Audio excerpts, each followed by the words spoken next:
I was going to college, and I didn't have a lot of money.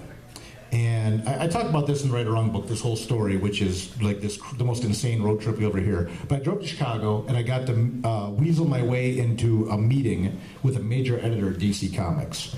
His name was Axel Alonso. You may know that name now because he's now the head of Marvel Comics. He's editor-in-chief there. And at the time, he was doing a bunch of anthology books for DC that were short horror stories, which is what I wanted to do. And I weaseled my way into a meeting with him, and it's in the whole book how this all happened, and it's really funny. And I talked to him, and I said, "Sir, I know I can write. I know. I'm writing all the time. I'm always writing. I can do this. I went to the Bowling Green State University. I can write. How can I get someone like you the message?" And he says, "Well, we don't read scripts. We read comics." And I said, "But I can't find anyone to draw my stuff. I don't even know where to go. He told me on the internet." And I said, "Okay." And I said, "Well, the thing is, the people I've talked to online, everyone wants more money than I can afford. I'm a poor college student. I'm looking for the pity party at this point. Like, big deal. You went to college, so what? It's like, yeah, your mom went to college too. What's the point? Your mom goes to college. Yeah, she needs to."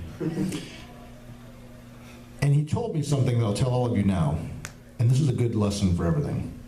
He said to me, now remember, this is back in the day, so you got to kind of stick with my reference. He goes, "You like music?" I said, "Dude, I love music. I was a music journalist, blah, blah, blah, Now, this is the old part. He goes, "Do you got a lot of CDs?" Now, CDs are what people listen to music on before they stole it offline. You would actually have to buy it, like on this little disc, and you'd put it in this thing, and it would play. That's how we used to listen to music before people stole it. Thieves. So, these old people steal it too. Don't feel bad.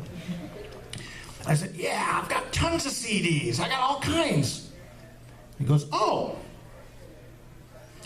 so you have money?"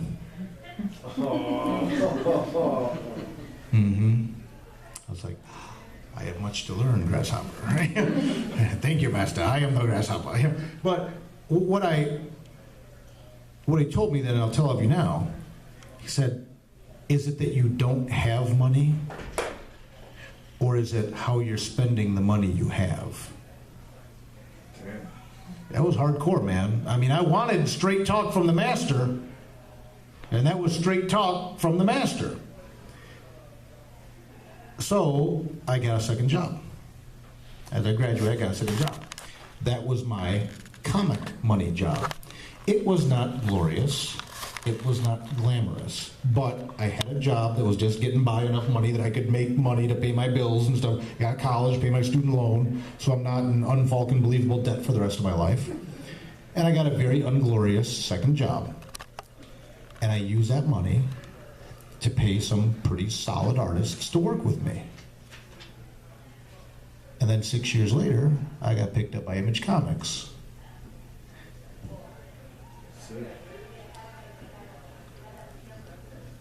All people you will ever meet, including yourself, can be boiled down to two characteristics.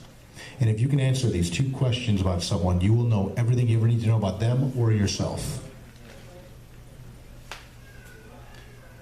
What do you want? And what are you willing to do to get it? I wanted to make comics so badly, I went out and got a crappy-ass, back-breaking second job to make money, to pay people to draw the scripts that I knew were good, so that I could go back and show editors finished work. What do you want? What are you willing to do to get it? Now, I'm not saying rob a bank. Dirk Manning said rob a bank to make comics. No, I mean, don't be a scumbag, you can't draw comics in jail, But maybe you could, but they probably wouldn't be very good.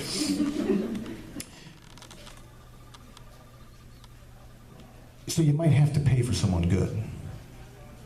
I didn't go out to clubs, I didn't go out to bars, I quit buying CDs, I didn't have cable, I didn't have a video game system. I like to think like nowadays, people come to me and, I really want to, make comics and stuff, and I just don't have a lot of money. And I ask people this question, like, do you have a video game system? Oh man, I got like a PS2, a PS3, a PS4, a PSP, an XYZ, and they're all, and I'm like, oh, I got you know, and yeah, I got Halo 10, it just came out, I got like the Master Blaster helmet with it, and, you know, and it's like, you know, and I said, well, so that's expensive. I said, you know, but I want to get one that's new. I'm like, but if you wait like a month, people sell it back and you get it for like half the price, right? But it's not new then. I said, yeah, but it's new to you because you've never played it. I would think back then when I was putting together Nightmare World, you know, I got movies at the library. And because the library has free movies. And people would always like bust my chops, like, oh yeah, you're going to the library and you're getting the movies, and you know, but they're like 6 months old. If they're new to me, I haven't seen them. Once you get past that first 6 month jump, who cares? It's new to me. It's like I haven't seen it yet, you know, I just have the internet, you know. I don't need to know that Luke is Darth Vader's, you know, or Darth Vader's Luke's father. Sorry. Spoilers. All right. Now, so you might have to be willing to pay for someone good, but what do you want? How bad you want? Fourth thing I tell people is you want to pay attention to the interests and the style of the artist who want to work with you. And I talked about this a little bit earlier, because drawing is a very time-intensive process. So really, you want to make sure that you're catering your script to the artist. And in that regard, chances are an artist, at least for me, I can talk a lot. I don't know if you notice that. You know, you get me talking about something I like, and I just keep going. I could write a 22-page script about two people having coffee and talking. It'll be awesome. I mean, it'll be dynamic, it'll be cool, the character will be fleshed out. Like, yeah, man. You know, Tales of Mystery Volume 3, Issue 1, coming out next year. Mystery and this guy having coffee. It's one of those dynamic things you'll ever read, because big things are happening. But I don't want to tell you what it is, because I don't want to spoil it. Because it'll be online and, you know, whatever. But an artist thinks visually. So you got to give the artist the freedom to kind of play with it a little bit too. When you're writing comics, you're telling a story in pictures. And I could get away with, like I said, just headshots, you know. So you got to really play with it and mix it. Let them draw some dynamic stuff. Let the artist art, I guess, for lack of a better word, you know. Let them make it art for you. So keep that in mind. Now the fifth thing, we talk about paying people and letting artists do what they do best. The fifth thing I tell people,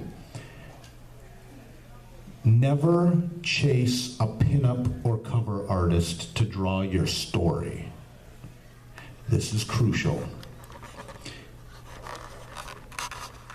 Drawing a cover, okay, is a whole separate skill set than telling a story in pictures. If you go out there and you swing by when we're done here, if you decide you want to come by and talk to me for some reason, I mean, you know, maybe someone we will. The gentleman next to me, Seth the Moose, amazing artist, amazing storyteller. And I'm saying this on video, you don't have to edit this part out. He'll tell you, he's a great storyteller. He doesn't do as well with covers, because a cover is one big singular in-your-face image. A girl in the boat with tentacles creeping up behind her. It's kind of, you know, it's kind of creepy, and, you know, it's supposed to be. It's a horror book, you know. Don't have nightmares. But it's a whole different, aren't you glad you sat in the front now? But it's a whole different skill set. And the thing that's going to happen is cover artists, a good cover artist will maybe spend 10, 20 hours drawing a cover. Easily. What will happen is a cover artist that will tell you they want to draw your story, they will try to spend 10 to 20 hours on each panel. An average comic has 4 to 5 panels a page. They're going to spend 40 to 50 hours on the first page of your comic, or the comic you're creating together, and they're going to quit. I can tell you this because I know. You ever seen those Magic the Gathering cards? You know, Magic cards? Yeah, oh, they're, man, awesome. I met an artist online, and she was amazing, and she really wanted to draw. She liked Nightmare World. I told you, it's pretty good. If you like scary stuff, you might like this. And she loved it. She goes, I would love to draw a story with you. I go, right on. So I asked her, what's the first thing I asked her? She said, you want to work with me. When I asked her, What do you want to draw? What would you like to draw? She goes, oh, I'd love to draw like a fairies.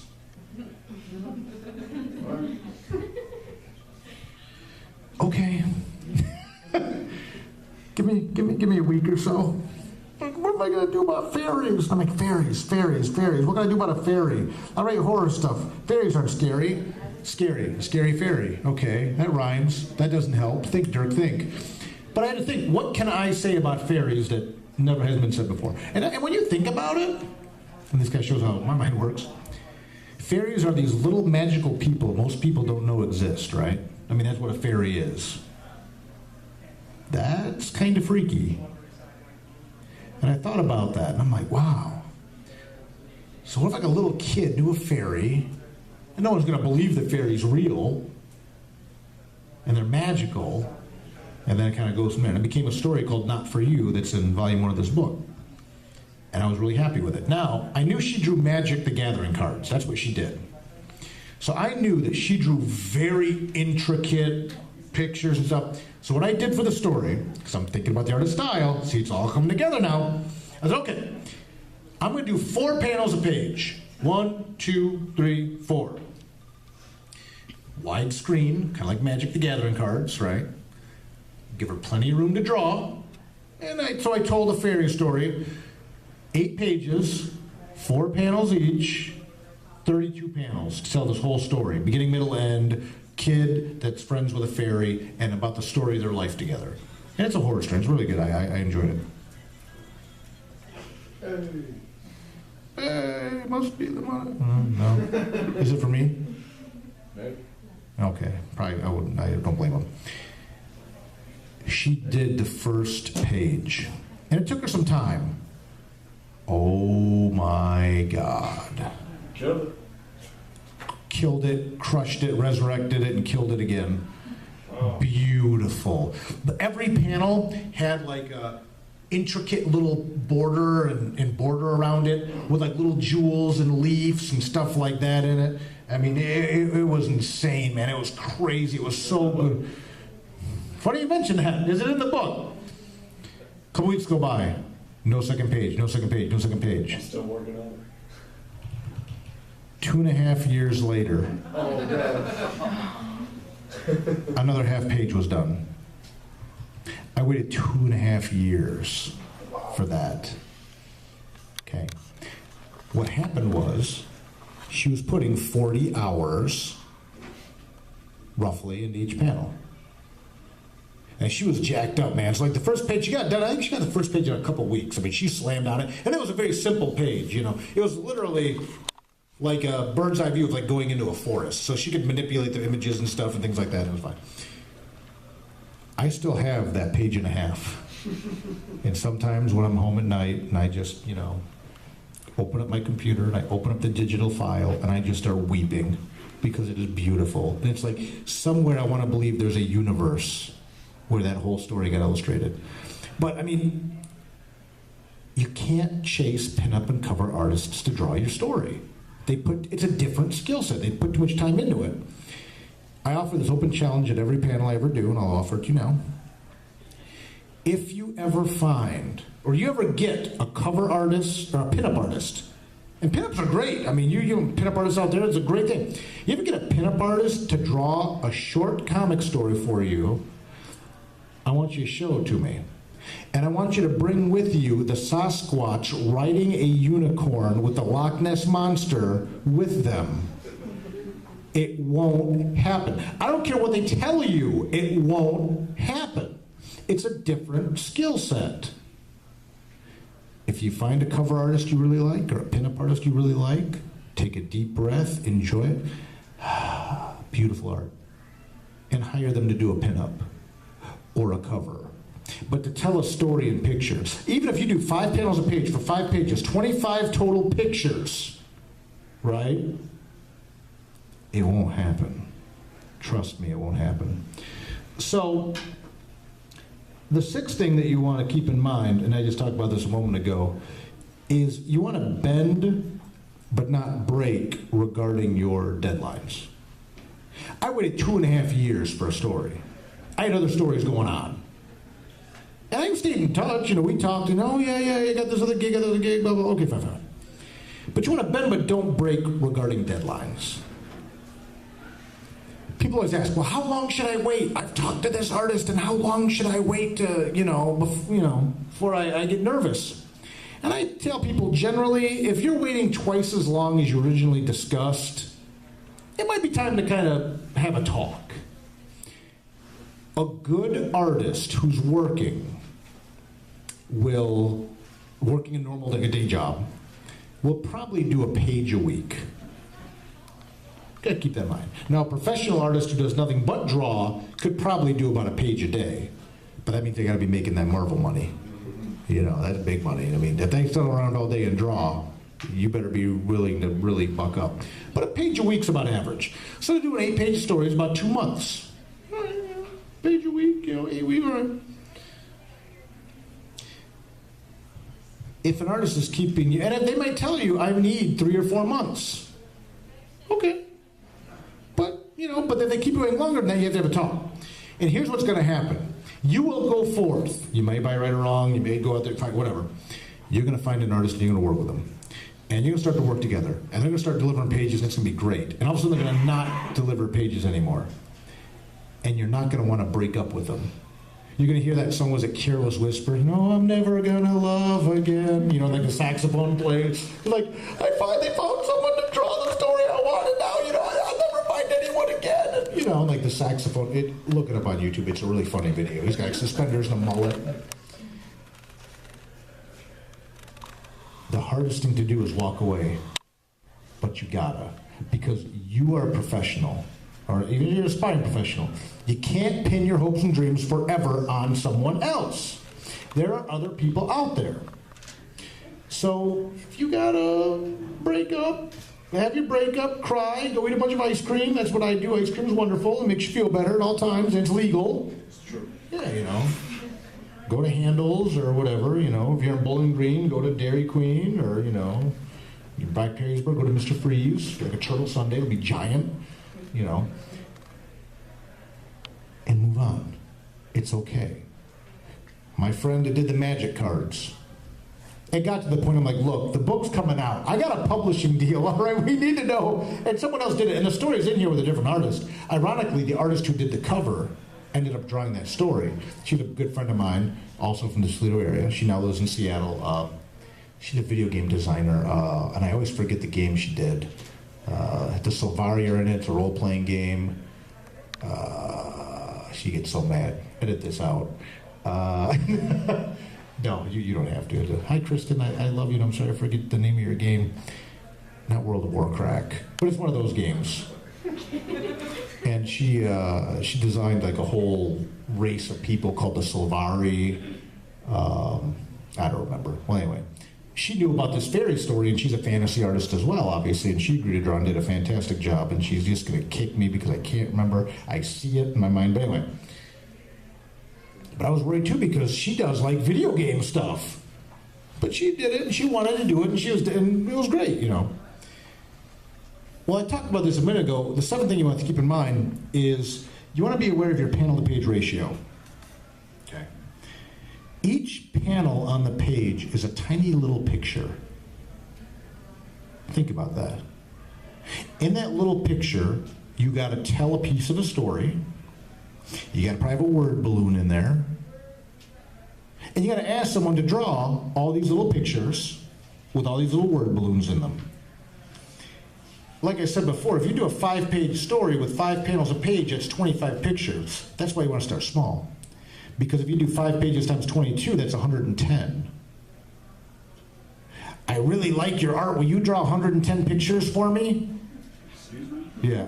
Who are you? You're Dirk Manning? Hell no, get out of here. Keep in mind your panel-to-page ratio. It's very important. And like the 8th thing, keep in mind what you're asking artists to draw. Here's what I mean by that. Keep in mind what you're asking people to draw. It'll take me 5 seconds to type out a horde of 10,000 zombies.